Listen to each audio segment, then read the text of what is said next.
Hello and welcome to The World Deciphered. I'm your host, Suzanne Kelly.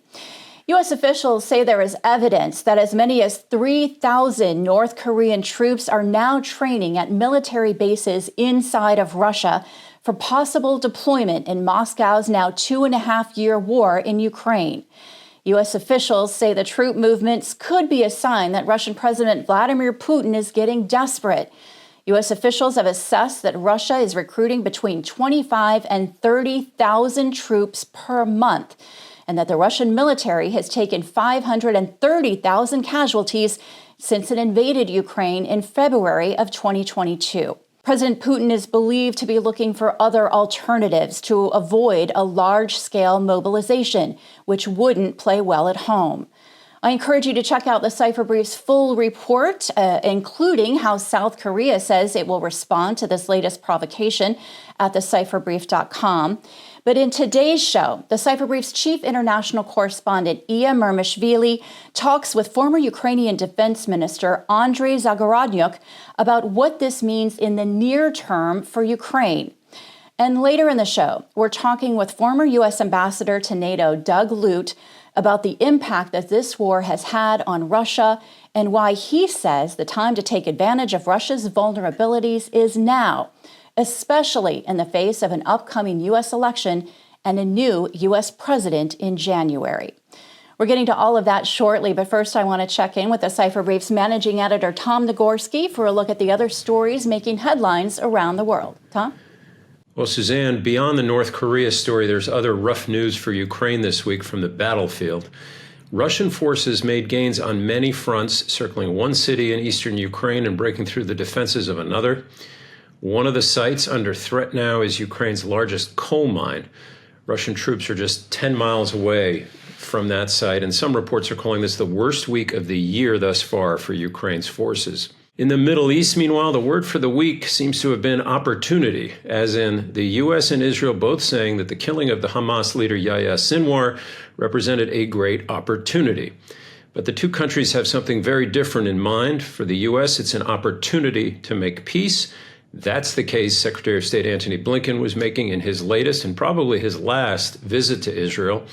But for Israel, killing Sinwar means an opportunity to take the momentum and bring the hammer down on what's left of Hamas in Gaza and against Hezbollah in Lebanon.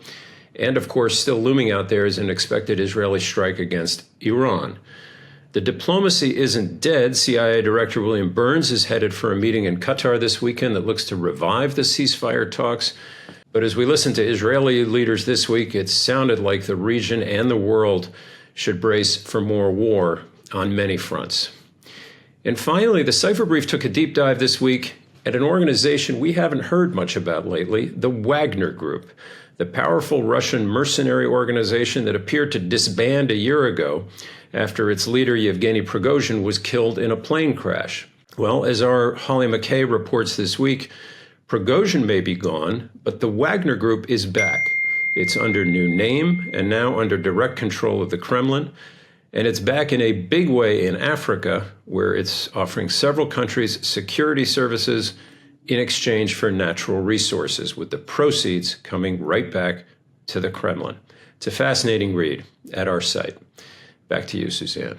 Thanks, Tom. Let's get right to it now. When news of North Korean troops training inside of Russia broke, Ukrainian President Volodymyr Zelensky immediately challenged allies to find ways to deter Pyongyang, saying if North Korea can intervene in the war in Europe, then the pressure on this regime is definitely not strong enough.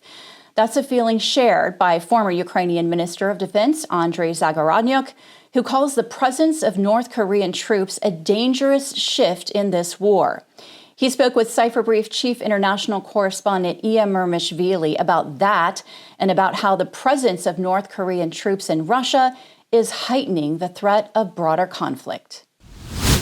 Minister Zagorodnyuk, thank you very much for joining us today. Let's start from this big question or big news item that we heard this week, which is President Zelensky announcing that North Korea is sending about 12,000 troops into Ukraine.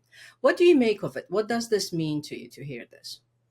Well, we've been telling this for 3 years, that unless this war is lost by Russia, whatever the definition of this word, it will be turning into much bigger conflict, and because the other countries will be joining, and Russia tries to show to the world that it kind of represents the certain coalition, and so we try to use Belarus soldiers from the almost like day one of the war, and for a whole number of reasons that didn't happen, but certainly they tried their best.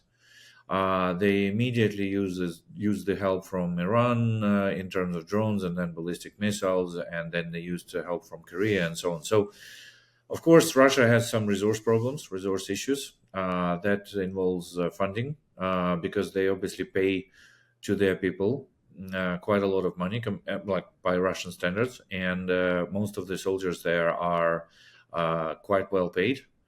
That's absolutely astonishing what we see because they're paid to die essentially with a huge casualty rate. I mean, they voluntarily go to die for money.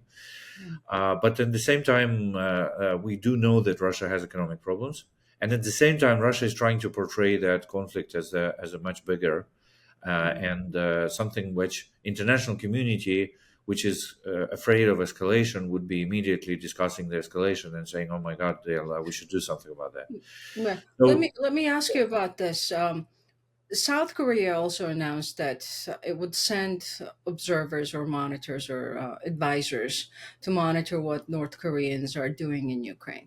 What does that part mean to you? So there will be North Koreans and South Koreans no, together with we'll be just Russian North soldiers. Koreans. South Koreans are not sending any soldiers. We didn't ask. I mean, so clearly that all they're afraid of, and which is absolutely legitimately, is that the North Korea gaining the battlefield experience, because they will be losing most of these soldiers in the battle, but those who survive and maybe their officers and so on, they will understand something about the modern war because they don't have any combat experience, none of them. So they will eventually at a very dear price, but I guess that price may be affordable to North Korea, so no problem with that for them. And for South Korea, it's of course a dangerous situation because they will understand that their existential enemy is participating now in the war, where they gain the experience of modern warfare, which is extremely changing and evolving these days. And so they will know about that more than perhaps South Korea. Right. So much bigger implications than just war in Ukraine for them. For How sure. do you think? How do you think NATO should respond to this? Do you think there will be any response to NATO from I NATO? don't think it will be any response to NATO. That's of course frustrating, but I don't think they are going to do anything really, and I don't think we will see any change. And that's pretty upsetting by itself, because again, we've been telling about this over and over again. Unless Russia is clearly losing this war, it will be involving more and more countries and growing this conflict will grow unless Russia is losing it. This axiom, this basically that logic applies since 2022, and we've been saying about this, including with you in our previous interview, over and over again. Now we see that's happening. Russia is trying to grow that war. Russia is trying to involve more countries. Russia is trying to create that axis, or at least like nourish the axis or develop the axis, and so on. So that will continue. Perhaps even more countries will join later. The only way to stop that would be to make Russia lose. How to make Russia lose? We all been discussing this for a long time. Unless we do that, we will see that thing growing. Unfortunately, right now Ukrainians are taking the worst of it, and so yes, we are a bit upset because the world look at that through the Ukrainian pain. Yeah. You're saying that you are skeptical of seeing anything substantive from NATO. Do you anticipate increased and intensified financial and military support to Ukraine in light of North Korean troop presence here? I don't think it should be in light of. I think it should be, again, we have a very clear strategic goal, and that strategic goal is to make Russia lose. So, unless we do that, situation is going to get worse. It's not going to get better. And many people think that if they do a little bit, Russia will say, okay, fine, it's not working out, and they will stop. That's a huge, monumental strategic mistake of historical proportions. Because if things are not going well for Russia, they will not stop. they will try to involve more resources, more countries in order for that to work better for them. They will not stop and just say, okay, fine, things are not working out. And so people who think that they will do that, they don't understand Russia, they don't understand this war, and frankly speaking, they're making I would say, historical proportions mistake. So Russia needs to start losing this war, absolutely clearly, in order for that conflict to de-escalate. You've been predicting that the conflict would involve other countries from the Russian side. Now we are seeing the evidence, and the Pentagon, of course, confirmed this yesterday. What's your biggest fear? How far can this go? What else can happen after this? Frankly speaking, my biggest fear is that the Western leaders will not get it still. And then in this case, they will still be trying to de-escalate that, to pacify Russia, to give them some sort of, some favors, in order for them to de-escalate it on themselves, and things will get worse. Things will get worse on many levels. And I'm not talking about nuclear, which Russia perhaps is not going to use in this war at all. I'm talking about involving more of Koreans, involving more Russians, destroying more Ukrainian cities, continuing attacking hybrid way Western countries, and creating that axis of basically Russia will show to the rest of the world, to countries which are still happy to listen to Russia and happy, smiling and hugging Putin whenever they meet. They will show to these leaders that West is weak, and the West cannot defend Ukraine, despite of policy statements and political declarations over these 3 years. They cannot defend, so which means that if the West is weak, the world order created based on international law is going to be destroyed. So they will very well explain this, the strategic consequences of this situation. And then the other countries will be joining either through BRICS or through whatever else, that sort of group around Russia and perhaps other countries. We will see this massive global conflict shaping up more and more and more.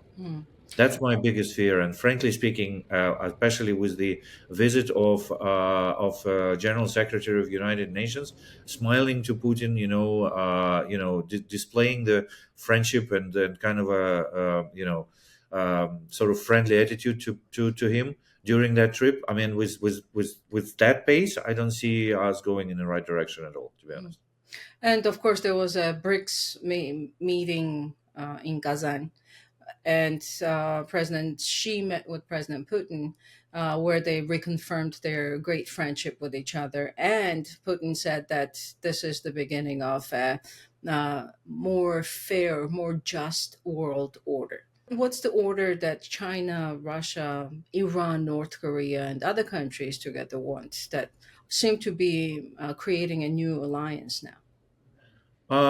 Perhaps they still may not have a single platform at the moment. All these countries which you mentioned, their platform is similar only with the attitude to certain things, like to the West perhaps, and so on. It's tough to say because each of these countries is very different. But clearly, it's clear what Russia means. Russia means that Russia considers itself as being a victim. In all this situation, a victim of the West domination in the world's history for the last 70 years or so. And they believe that the world order which has been created post-World War II is unjust because it requires them to behave according to certain standards. And Russia believes that they are above those standards because they're bigger than those standards and they can behave to the whatever standards they set themselves up.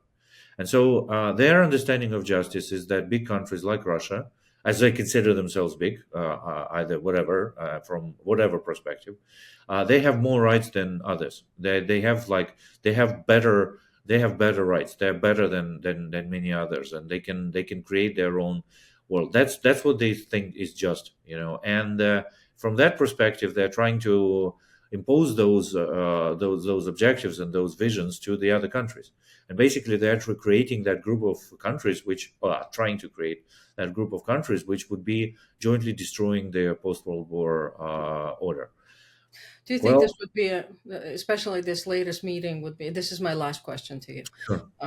Do you think this latest news coming out after Putin-Xi meeting would be some sort of wake-up call to NATO? Frankly speaking, I think this is not something new. There's been over and over and over for all this period of time. This pattern is very well seen by any international observer, any analyst, either security or foreign relations, and so on. Well, I hope that a critical mass of those, of those indicators will finally wake some people up. But we have to see that. We have to see that because we still see in many countries discussions about some kind of rationalization of what Russia is doing, and that's extremely dangerous because it's exactly showing to Russia that it can continue doing that. They're talking about a necessity for Ukraine to do some concessions, for instance, just thinking that those concessions are going to help. Obviously, they won't. They will actually make matters worse. But that's so. There's lots of people, including in the Western nations, including in nations which are allies of Ukraine. They're trying to kind of rationalize still and trying to find a way how to pacify Russia and end the conflict through pacifying. That's not going to work. That never worked with previous dictators. Not going to work with this one. Well, Minister Zagorodnyuk, thank you very much for joining us from Kyiv today, and stay safe. Thank you. You too. Thank you. You probably already know that the Cipher Brief works with deeply experienced experts on global and national security to help put context around today's headlines. But did you also know that the Cipher Brief produces a daily report that keeps you up to speed on national and global security stories that are impacting businesses around the world? Like the President's Daily Brief, the Cipher Brief's open source report should be your first read of the day to stay ahead of the national and global security stories impacting your world. Become a subscriber and get the report for free. Subscribe at thecipherbrief.com. Welcome back. CIA Director Bill Burns told the Cipher Brief earlier this month that Pyongyang is supplying significant quantities of artillery munitions for Russia, munitions that are desperately needed on the battlefield. Speaking at the Cipher Brief Threat Conference, Director Burns also told us it's something the CIA is watching very closely. You can find our full interview with the CIA Director on the Cipher Brief's YouTube channel. But first, the Cipher Brief's chief international correspondent, Muermishvili, sat down on the sidelines of that conference with Doug Lute, former U.S. ambassador to NATO, to talk about how the war has weakened Russia's economy and military. They spoke before news of North Korean troops in Russia made headlines. Ambassador Lute, thank you very much for coming out and talking to us on the margins of the Threat Conference. It's good to be with you. We're hearing a lot about Russia's red lines, and violating Russia's sovereign borders was one of those red lines by the Kremlin or President Putin. Are you seeing anything from the Kremlin that would concern you that, okay, this is it, the red line has been crossed? No, I think my principal observation about the Kursk episode, which is ongoing, right, is that it apparently has not crossed a Putin red line. And this actually plays into a pattern that goes back to the early weeks of the war, where we, from the outset, especially I think the US and perhaps other Western powers, were concerned about where are Putin's red lines? Where do they lie? And what we found out is that his embarrassing collapse around Kyiv in the early weeks, right? His main effort in the war, his main war objective, the capital city itself, that effort failed. That didn't cross a red line, right? Later in 2022, massive collapse of his forces around Kharkiv. That didn't trigger a red line. Later, his more organized, but still a withdrawal from the western bank of the Dnipro in Kherson province, no red line, right? Now, not only sinking a third to a half of the Black Sea Fleet, to include its flagship, the Moscow, right? But the evacuation of Sevastopol and the moving of the headquarters of the Black Sea Fleet to sanctuary or safe haven, relative safe haven, right? Further to the east. We've seen that didn't cross a red line. Right. We've seen the Ukrainians strike with indigenous Ukrainian sources a Tu-22 strategic bomber base. And what we saw in the wake of that was the evacuation of the rest of that bomber squadron. And now, to your point, we've seen maybe the most prominent example of an imagined red line, which would be an incursion on the Russian territory itself.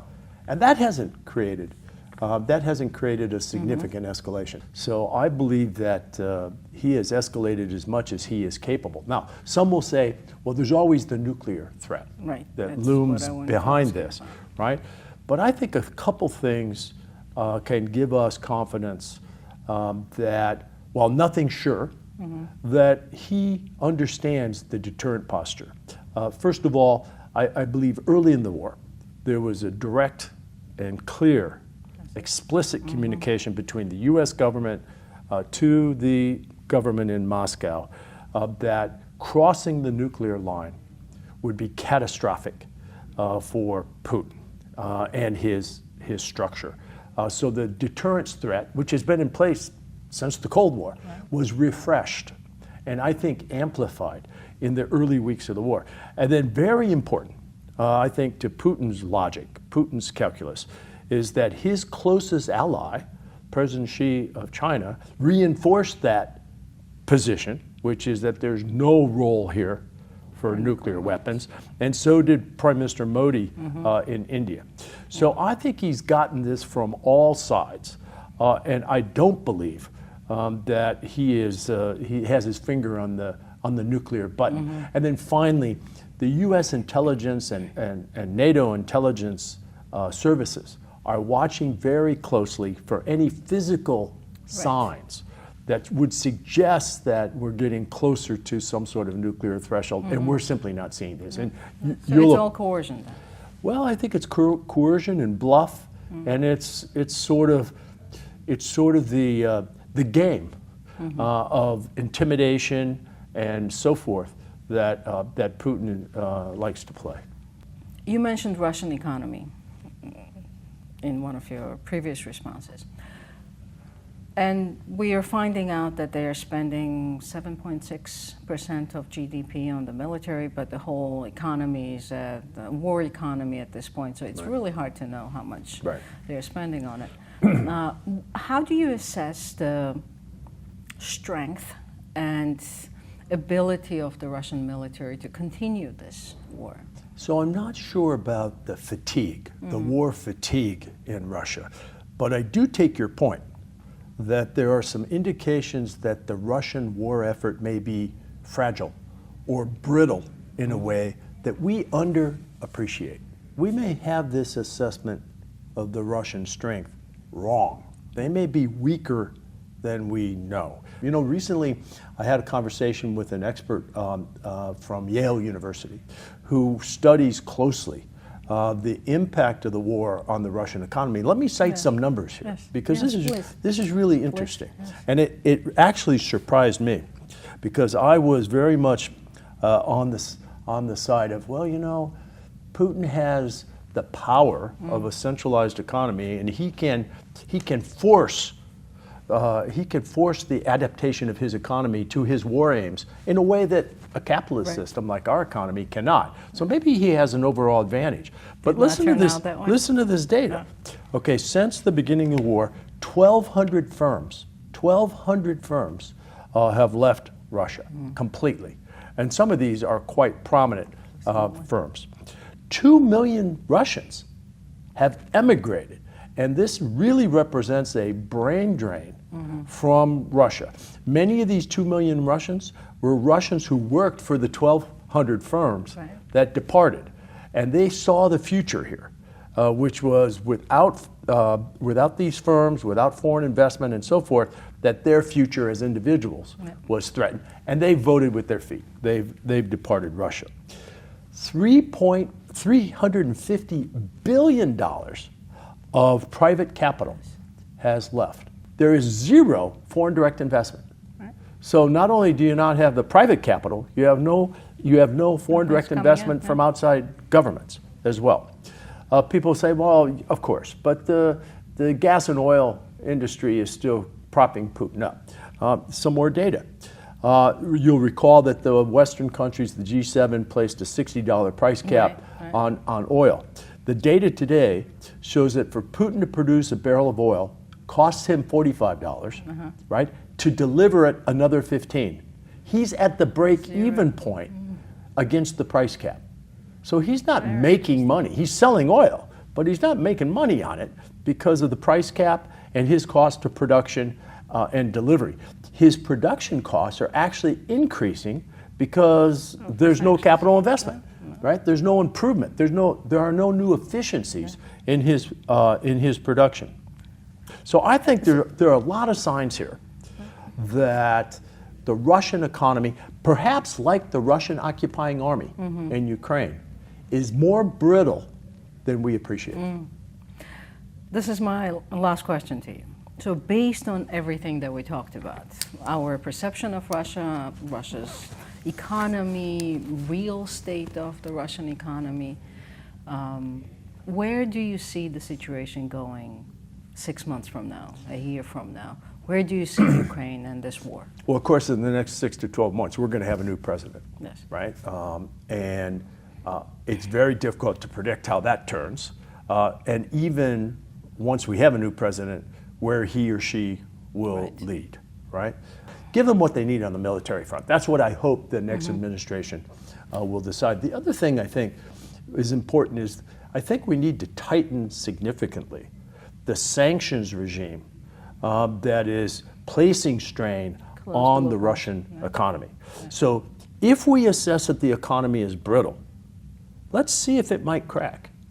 And so I think the combination of a brittle occupation army that is subject to fracture and a brittle wartime economy could be two factors that actually change Putin's personal calculus. Because remember, he has really only one objective, and that's to stay in power. But if his army collapses and his economy collapses, he will face undeniable pressure to change course.